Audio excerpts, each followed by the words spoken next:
लाल जहर का सौदागर गिरफ्तार। जी हां, अलीगढ़ शराब कांड के मास्टरमाइंड और सैकड़ों जिंदगियों से खेलने वाले मौत के सौदागर को पुलिस ने गिरफ्तार कर लिया है। अब बहुत जल्द उसका नेटवर्क भी सामने आएगा। लोगों को जहर बेचने वाला गिरफ्तार। गिरफ्त में अलीगढ़ शराब कांड का मास्टरमाइंड। पुलिस की गिरफ्त में बैठा ये वो शख्स जिसके सिर पर दर्जनों जिंदगियों को तबाह करने का आरोप है। अलीगढ़ शराब कांड का मास्टरमाइंड माना जा रहा ऋषि शर्मा पुलिस की गिरफ्त से बचकर भागने की कोशिश में था, लेकिन वो अपने इरादों में कामयाब हो पाता उससे पहले ही अलीगढ़ पुलिस को भनक लग गई और पुलिस की टीमों ने बुलंदशहर बॉर्डर के पास नाकेबंदी कर दी।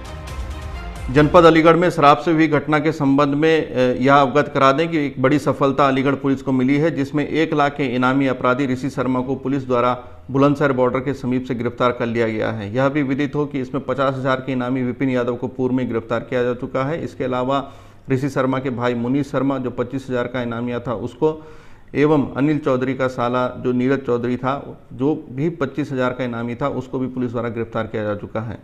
अनिल चौधरी, विपिन यादव, मुनीष शर्मा और नीरज चौधरी, इसके अलावा विपिन यादव और शिव कुमार, इनके साथ ऋषि शर्मा की जो अब गिरफ्तारी हुई है, इससे हमारी समस्त जो प्रमुख गिरफ्तारियां हैं अब तक वो लगभग पूर्ण हो चुकी हैं। ऋषि शर्मा तक पहुंचने में पुलिस ने बहाया पसीना। 500 से ज्यादा नंबरों पर थी पुलिस की नजर। ऋषि शर्मा की गिरफ्तारी के लिए पुलिस टीमों ने लगभग 500 से ज्यादा नंबरों की कॉल डिटेल खंगाली। उसके 100 से ज्यादा रिश्तेदारों की यहाँ रेकी की गई। कई जिलों में पुलिस के 100 से ज्यादा मुखबिरों को एक्टिवेट किया गया था, लेकिन बावजूद शातिर दिमाग ऋषि पुलिस की गिरफ्त से बचता रहा। पुलिस ने अलीगढ़ शराब कांड के मास्टरमाइंड तक पहुंचने के लिए भागने के हर रास्ते का सीसीटीवी फुटेज भी खंगाला।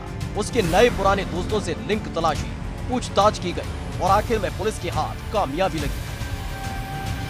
इसमें जो अभी इसकी गिरफ्तारी हुई है, इसमें बुलंदशहर बॉर्डर के समीप स्कॉर्पियो गाड़ी इसके पास थी, जिसमें UP 81BT 2169 ये नंबर पड़ा हुआ था।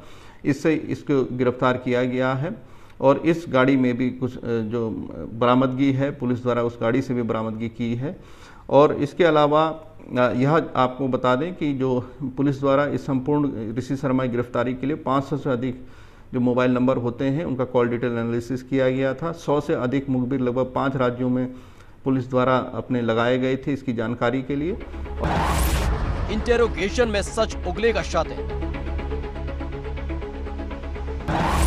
पुलिस या पूछताछ में सामने आएगा नेटवर्क। ग्रामीण इलाकों में जहरीली शराब ने सैकड़ों जिंदगियों को तबाह कर दिया। दर्जनों काल के काल में समा चुके हैं। न जाने कितने बच्चे अनाथ हो चुके हैं। अब पुलिस के हाथ शराब कांड का मास्टरमाइंड ऋषि शर्मा आ चुका है, तो वहीं पुलिस उस पूरे नेटवर्क को बेनकाब करने की कोशिश में जुट गई है, जिससे मौत ने तांडव मचा दिया था।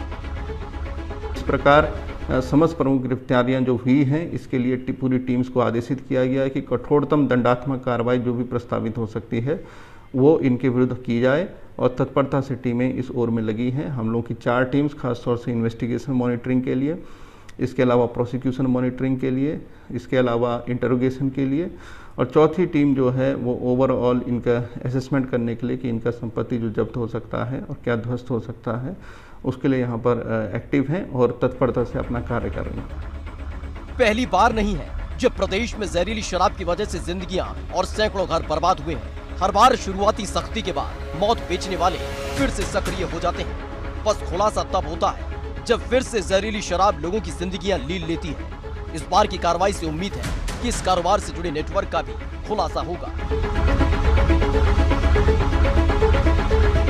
अलीगढ़ से प्रदीप के साथ ब्यूरो रिपोर्ट, ABP गंगा।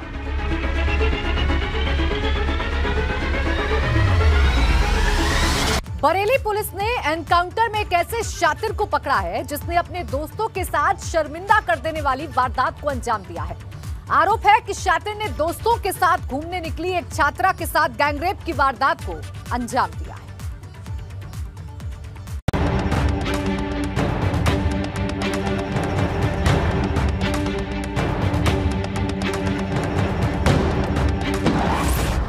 दरिंदगी करने वाले का एनकाउंटर, साथी के साथ गिरफ्तार गैंग रेप का गुनहगार। अस्पताल के बिस्तर पर मौजूद इस शख्स पर बेहद ही घिनौनी वारदात को अंजाम देने का आरोप है कि शख्स ने अपने साथियों के साथ मिलकर एक लड़की का गैंगरेप किया है। खेतों के बीच पुलिस का सर्च अभियान एनकाउंटर में पकड़े गए इस आरोपी के खिलाफ गुनाह के सबूत जुटाने की है। तस्वीरें बरेली के इज्जतनगर थाना क्षेत्र की हैं। बरेली में सन्न कर देने वाली वारदात, छात्रा ने लगाया गैंगरेप का आरोप, 6 युवकों पर है दरिंदगी का आरोप। बरेली के इज्जतनगर इलाके में उस वक्त हड़कंप मच गया जब एक छात्रा ने अपने साथ गैंगरेप किए जाने की जानकारी पुलिस को दी। छात्रा का आरोप है कि वो अपने दोस्तों के साथ घूमने निकली थी और इसी दौरान उसके साथ दरिंदगी की वारदात को अंजाम दिया गया। बहन और उसके 2 दोस्त घूमने गए थे, निकले थे घूमने, तो जोरा मोड़ से आगे कोई पड़ता है, भगवान को डिंगरी साइड गाँव पड़ता है, तो वहाँ पे उन लोगों को रोक लिया गया। अच्छा। लड़के को बहुत मारा, लड़के को बहुत मारा, अधमरा कर दिया, ठीक है। और वो बहन है उसको ले गए, खींच के मार पीट के खेत में ले गए, उसके साथ बलात्कार किया गया। कितने लोग? 5-6 लोग करीब थे। वारदात 31 मई की है। पीड़िता अपने 2 दोस्तों के साथ स्कूटी से घूमने निकली थी। इस दौरान सुनसान इलाके में आधा दर्जन युवकों ने उनकी स्कूटी रोक ली और बदतमीजी करने लगे। लड़की के दोस्तों ने जब इसका विरोध किया तो पकड़े गए आरोपी और उसके साथियों ने लड़की के दोस्तों के साथ मारपीट की। इसी बीच छात्रा का एक दोस्त स्कूटी लेकर भाग गया।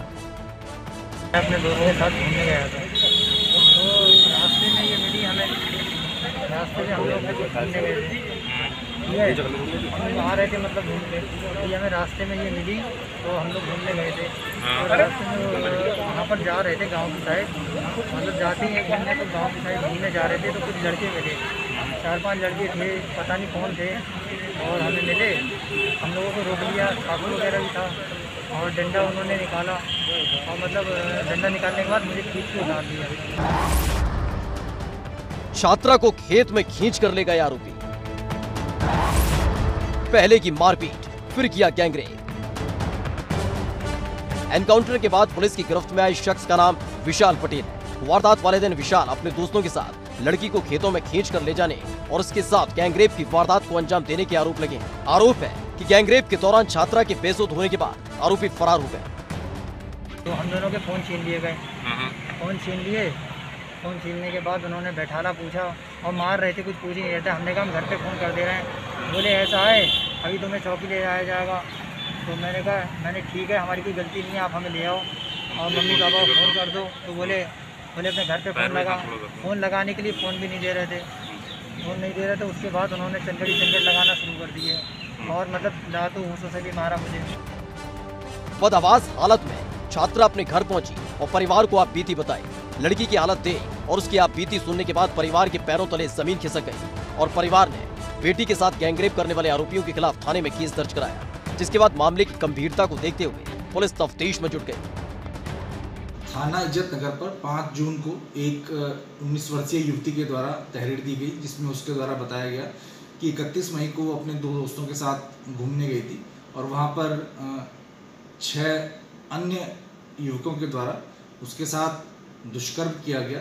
और ये घटना 31 मई की है, लेकिन उसके बाद लोक लज्जा के डर से उसने ये बात अपने घर वालों को नहीं बताई। लेकिन परेशान रहने पर उसके घर वालों के द्वारा जब पूछा गया तो ये बात जब उसने अपने परिवार वालों को बताई तो वो तहरीर लेकर थाने पर आई थी। इस पूरे प्रकरण में 6 नामजद लोगों को तहरीर में नामजद किया गया था। दरिंदों से हुई पुलिस की मुठभेड़, 2 हैवान चढ़े पुलिस के हत्थे।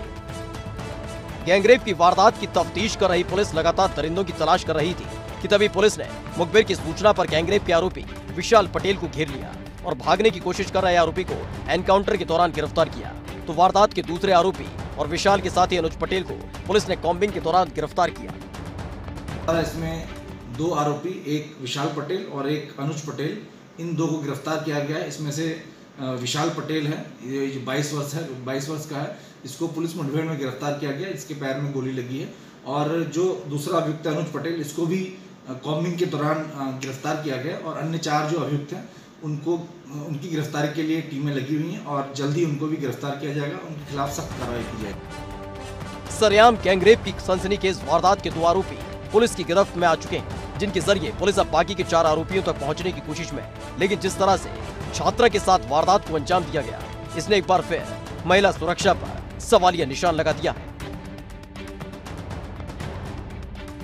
एबीपी गंगा के लिए बरेली से अनूप कुमार मिश्रा की रिपोर्ट। एक वक्त था जब शादियों में दुल्हनें नजरें झुकाए घूंघट की आड़ में अपने जीवन साथी का हाथ थामती थी, लेकिन बदलते वक्त में दुल्हनों का अंदाज बदल चुका है। लेकिन ये बदला अंदाज कानून को खुली चुनौती है, क्योंकि ये है दुल्हन की ठान ठान। झुकी नजरें, शर्माती दुल्हन, बीत गए दुल्हन की शर्माने वाले वो दिन।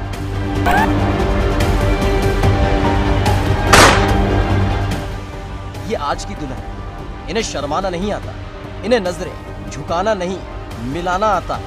वक्त बदल चुका है तो रस्में भी बदलने लगी। बदलने तो अब तस्वीरें भी लगी, और बदली इन तस्वीरों में अब दुल्हन के हाथों में जयमाला नहीं बंदूक होती है। अरे आप जाइए, मामा से रामपुर में सगाई के बाद हाथों में राइफल लेकर बेबाक अंदाज में गोली चलाती है दुल्हन हो, या फिर कुछ दिन पहले जीवन साथी का हाथ थामने से पहले हाथों में रिवॉल्वर थामने वाली ये दुल्हन। सगाई के बाद दुल्हन का दबंग अंदाज, जीवन साथी का हाथ थामने से पहले थामी रिवॉल्वर।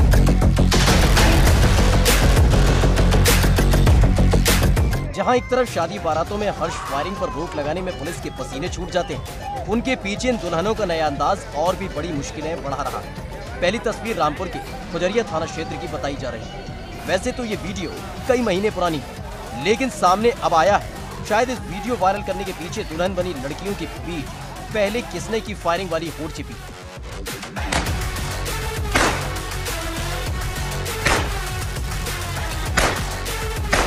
रामपुर का वीडियो सामने आने से ठीक 2 दिन पहले ही प्रतापगढ़ की एक दुल्हन का वीडियो सामने आया था, जिसने रातों रात सोशल मीडिया पर खलबली मचा दी थी। प्रतापगढ़ का ये वीडियो एक शादी समारोह में उस वक्त का है जब दुल्हन जयमाल के लिए स्टेज पर चढ़ रही थी। इस दौरान स्टेज पर पहले से मौजूद होने वाला जीवन साथी अपनी होने वाली पत्नी का आगे बढ़कर हाथ थामने की कोशिश करता है कि तभी दुल्हन दूल्हे की तरफ हाथ बढ़ाने से पहले हाथ हवा में उठाती है और हाथों में थमी रिवॉल्वर से फायर करती है।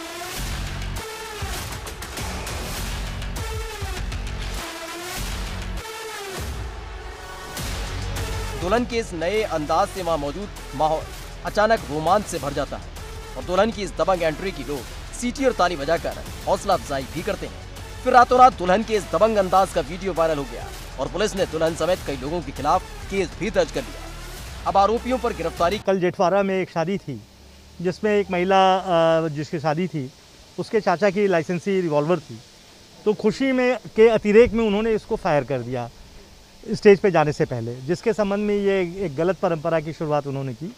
तो मुकदमा पंजीकृत है, उनके लाइसेंस को सीज किया जा रहा है और रिवॉल्वर को हम उसकी रिकवरी कर रहे हैं। उनके वो भाग गए हैं, जिनकी रिवॉल्वर वो हट गए हैं अपने घर से, लेकिन हमारी टीमें लगी हैं और जल्दी हम उनको अरेस्ट करेंगे और उनकी रिवॉल्वर सीज करेंगे और उसका लाइसेंस भी कैंसिल। इस बीच अमरोहा से भी शादी समारोह के दौरान एक वीडियो सामने आया जिसमें एक युवक हाथों में तमंचा लेकर डांस कर रहा है। वीडियो जिले के धनौरा थाना क्षेत्र का बताया जा रहा है। पुलिस आरोपी की तलाश कर रही है। ये सभी तस्वीरें सुप्रीम कोर्ट के उस आदेश को खुली चुनौती है जिसमें किसी भी कार्यक्रम में हर्ष फायरिंग जैसे गतिविधि पर पूरी तरह से बैन लगाया जा चुका है। Bureau report, ABP Ganga.